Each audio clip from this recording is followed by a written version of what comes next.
As Ryan has done for us in Kid Nation, my task this morning as we've gathered together is to talk about where the church at large has been through this year.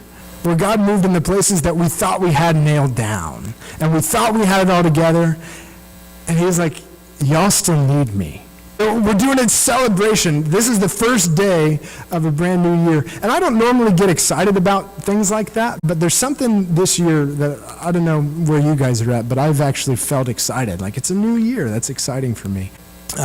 If you've gone through the membership class, this is familiar to you. This is our process of assimilation, which is a fancy way of saying we thought through how people join a church, and this is kind of how it works. One of the benefits of us making this chart years ago, and I didn't realize that until I was looking at it this week, is that the contact and the connect are the biggest circles.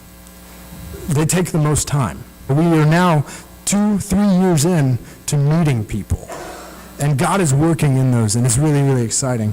So let me give you some numbers. Worship gathering, first-time guests in 2016. There were 55 people in 2016 who walked in here for the very first time. We had different parties, different block parties, and this is the only soft number I have. I'm going to say there were at least 80 people that we met that were at parties this year. We had 3 at least. I think we had 3 or 4. There were 5 people who chose to be members here this year, and there were 3 people who chose to follow Jesus in baptism. So that's really exciting. And you can be excited about that. It's really cool. Where'd my thing go? We had 720 different people look at our website this year. There were 553 people who watched a video that we put on YouTube.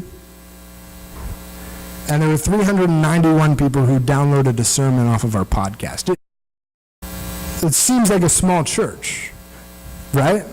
But these are real people. These are numbers, but they're real people that have had an interaction with what God is doing here. We started in Colossians, then we went to Jeremiah, then we did a whole overview of the Bible talking about Jesus as the satisfaction of our hope around Easter time.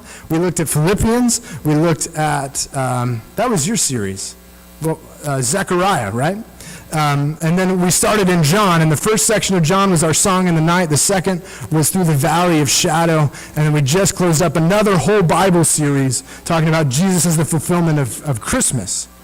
So that's a lot. Those are all the series, all the sermon series that we did this week. We've been through 5.5 books of the Bible this year.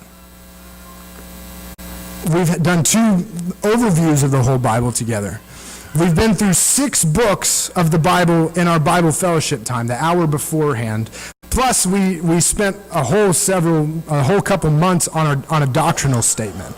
There were 3 what I call extracurricular classes, because I didn't know what to call them, but these are 3 classes that didn't happen on a Sunday morning. The ladies had 2, I think, different independent studies this year.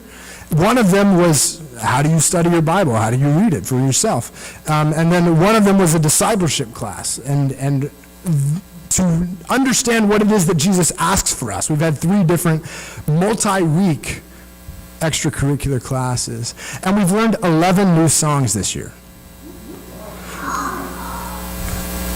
So those are numbers, and that's stuff that we can say, okay, let's hang my hat on this, I can know what's going on. But there's stuff that doesn't fit in a picture. There are things that God is doing in our body that don't fit on a chart. God, in his grace,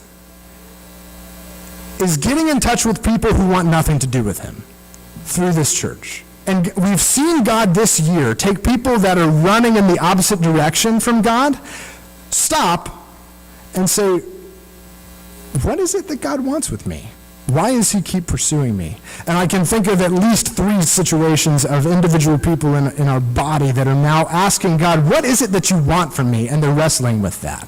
But there are things that don't show up in a graphic. There are numbers that we can't put. How do you put down personal growth? How do you describe to people in an Excel format that you're reading the Bible and it's coming to life, and God is showing you himself from the scriptures?